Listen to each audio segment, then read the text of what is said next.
Bonjour mes chers élèves, j'espère que vous allez bien dans cette période de confinement.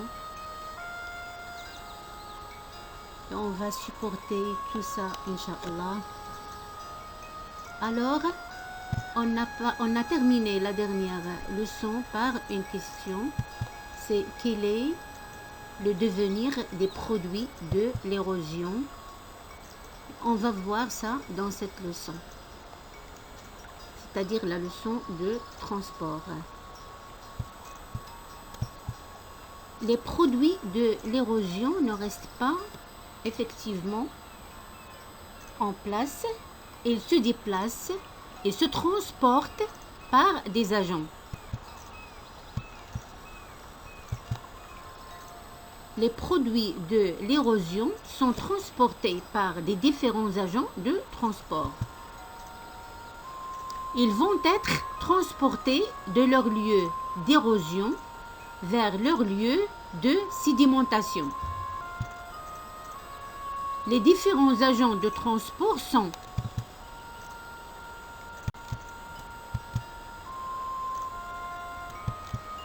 la gravité, la glace, l'eau et le vent. Mais nous, en tant qu'élèves de première année collège, on va parler seulement de l'eau,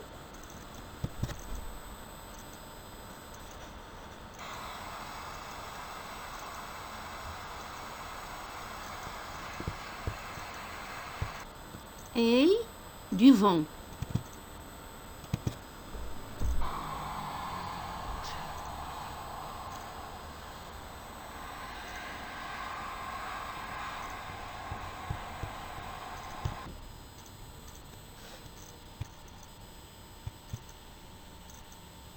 Activité 1. Décrire l'eau de la rivière en crue et les tempêtes dans les zones désertiques. Une rivière en crue se forme lorsqu'une forte quantité de pluie tombe sur le bassin versant. Il en résulte une montée des eaux plus ou moins rapide en fonction de l'intensité de la pluie, de son étendue géographique, de sa durée, mais aussi de l'état de saturation du sol. L'eau d'une rivière en crue prend la couleur marron. Comment expliquez-vous ce phénomène? L'eau transporte les produits de l'érosion, y compris l'argile, ce qui lui donne la couleur marron. Regardez ici, regardez cette rivière, elle est de couleur marron. Ça montre qu'il contient de l'argile. Dans les zones désertiques, les tempêtes ou les tornades du sable sont fréquemment éveillées. Quelle explication pourriez-vous donner à ce phénomène?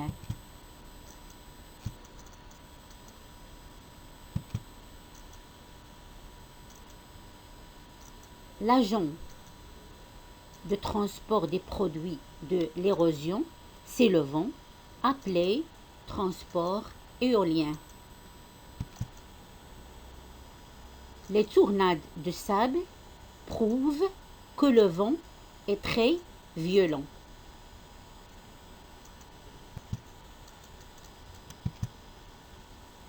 Activité 2.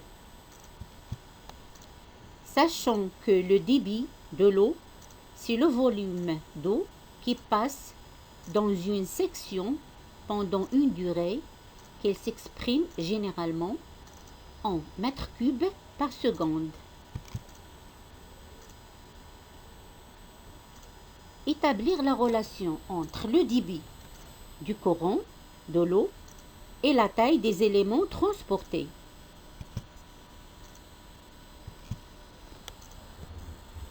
Regardez ici, regardez bien.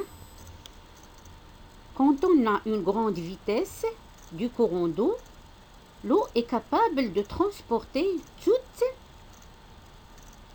les particules, que ce soit de grande taille, de moyenne taille ou de petite taille.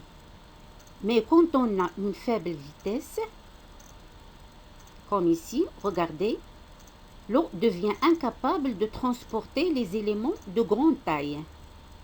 Ce sont les particules de petite taille qui se transportent les premiers, puis celles de moyenne taille, puis celles de grande taille, ce qu'on appelle un granuloclassement horizontal.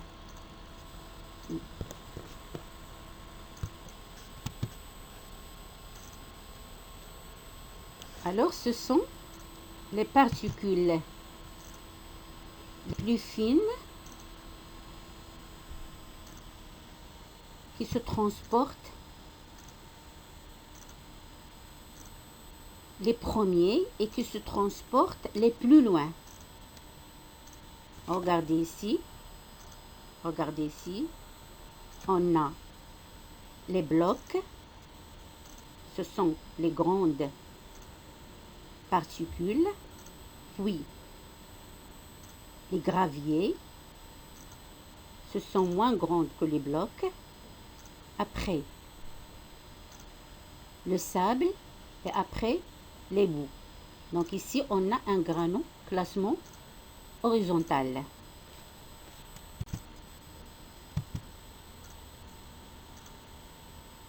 Regardez ici, on a une expérience. On a une rivière expérimentale. Oui, pour bien expliquer le transport des grains. Regardez, quand on verse de l'eau, ce sont les particules les plus fines qui se transportent les premiers et qui se transportent les plus loin. Donc ici, on a un granuloclassement.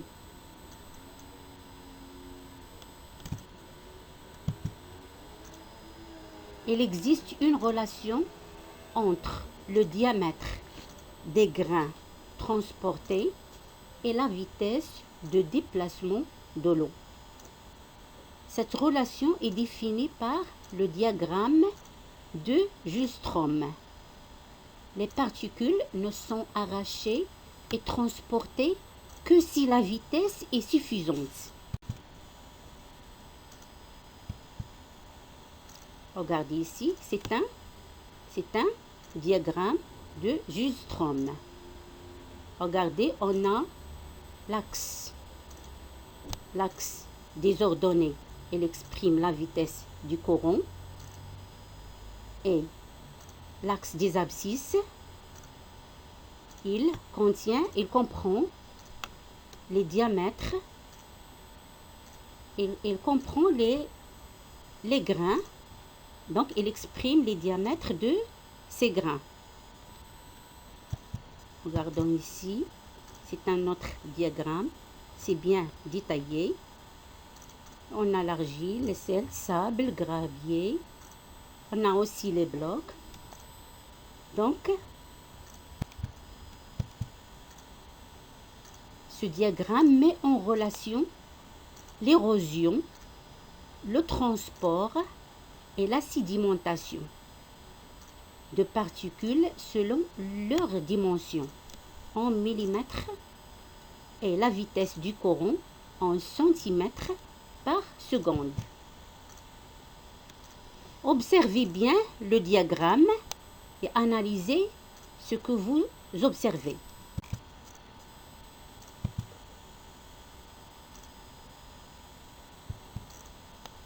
Regardez bien ici le diagramme.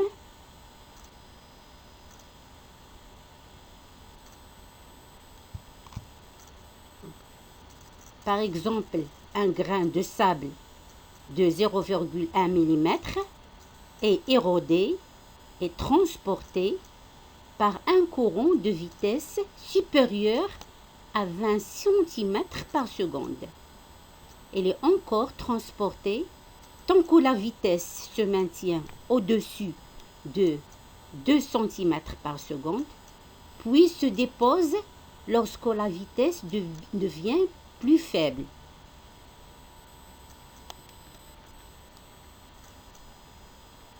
Regardez bien ici la partie qui est consacrée à la sédimentation. Vous faites le rapport entre les diamètres des grains, la dimension des grains et la vitesse. Aussi en ce qui concerne le transport,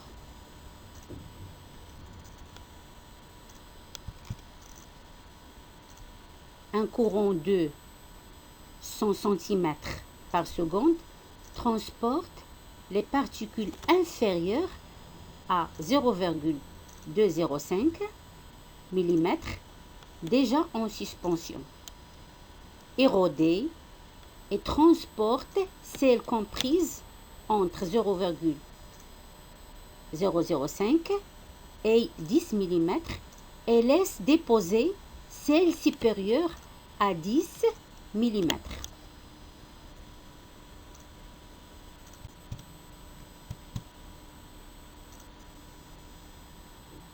Conclusion, le transport des différents éléments dépend de leur taille et de la force du courant de l'eau.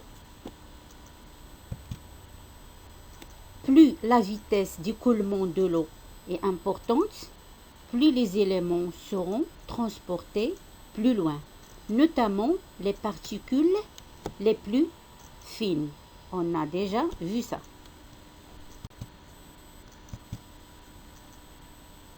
Alors maintenant, on a activité 3, décrire le mode de transport des éléments détritiques par un courant d'eau.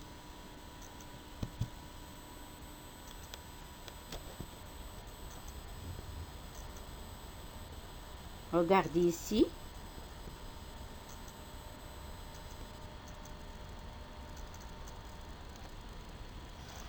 On a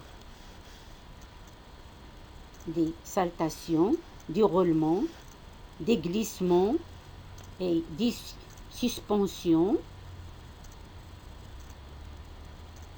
Regardez.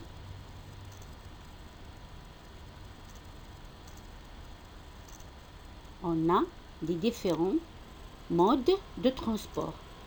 Ici, on a des saltations. Regardez la flèche. Donc, les grains sautent. Le mode de transport des éléments détritiques se diffère selon leur taille.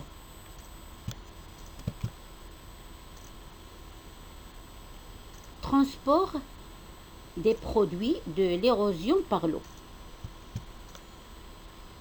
On va voir maintenant les modes de transport des produits de l'érosion par l'eau. Donc regardez, regardez bien, on a ici, on a des particules qui sont dissous, donc c'est une solution. On a aussi des petites particules qui sont en haut. Regardez, regardez aussi le sens de courant. On a des petites particules qui sont en haut. C'est la suspension. Et des particules qui sautent, qui tombent et remontent, c'est la saltation. Numéro 4, des particules qui roulent, c'est le roulement. Et on a aussi des particules qui glissent. Donc ça, le mode de transport, c'est le glissement. Donc les modes de transport, on a la solution, la suspension, saltation, roulement et glissement.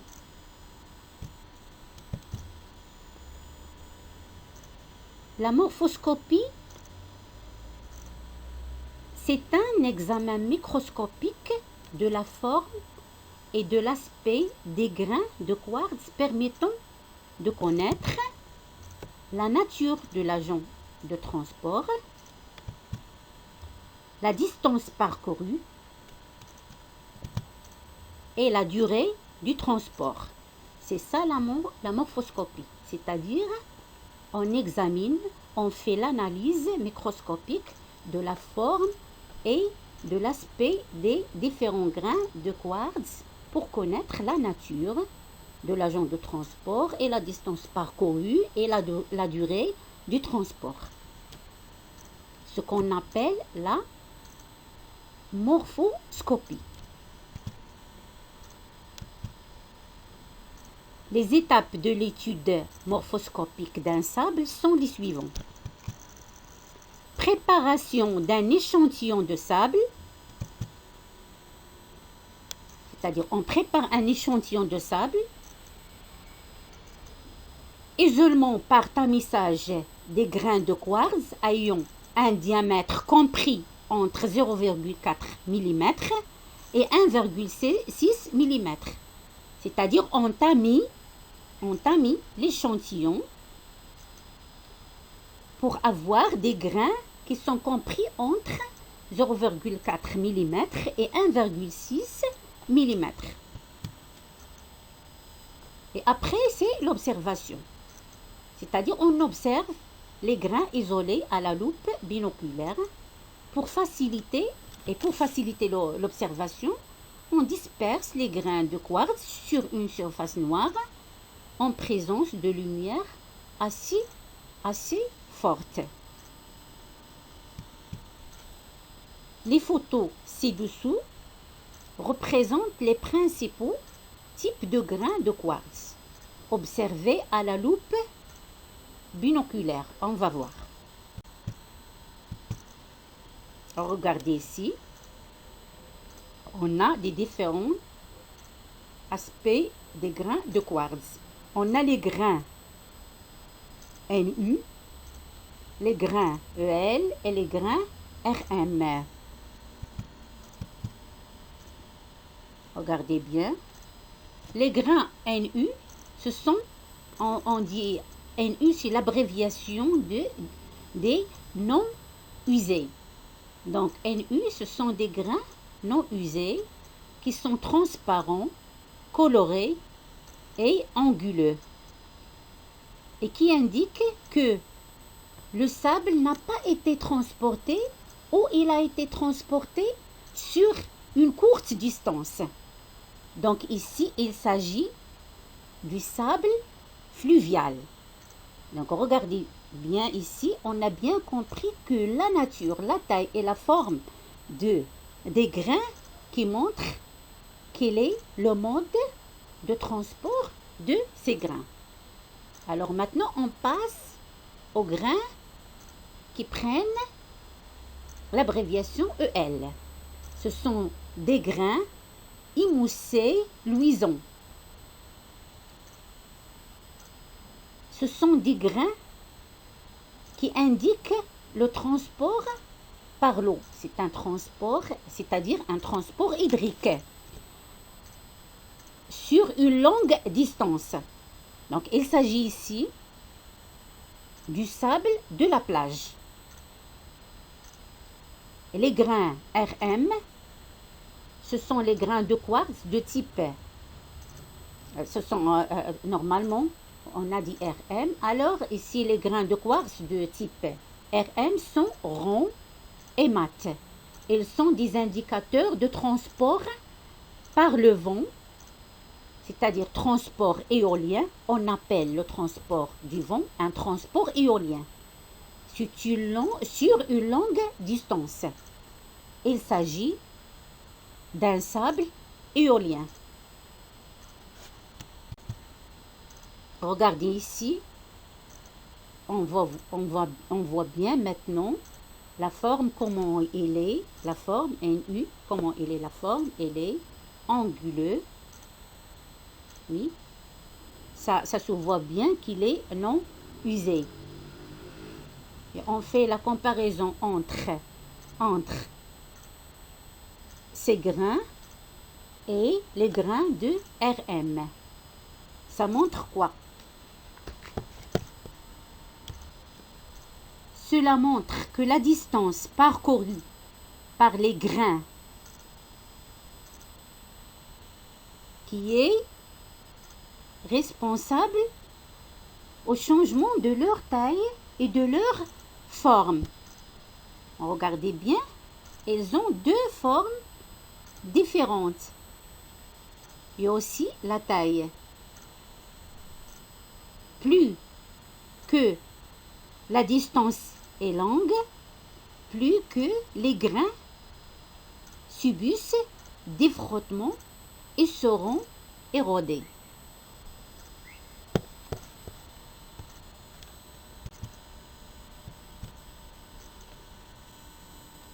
Transport des produits de l'érosion par le vent, c'est-à-dire, comme on a dit, transport éolien. Regardez ici.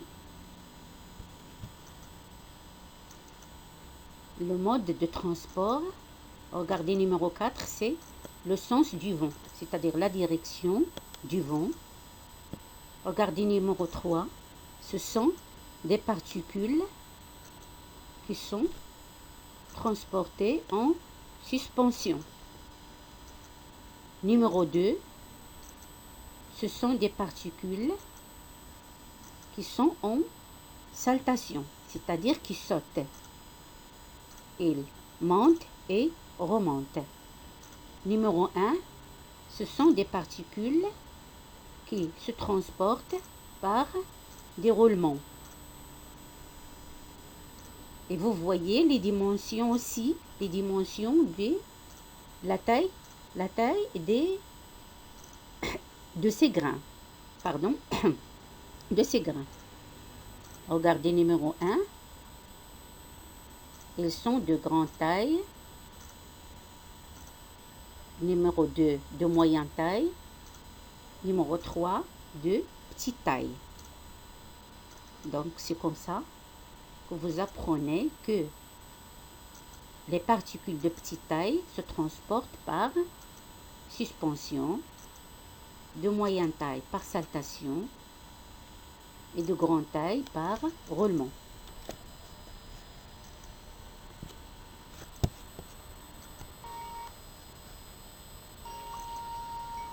Alors, on a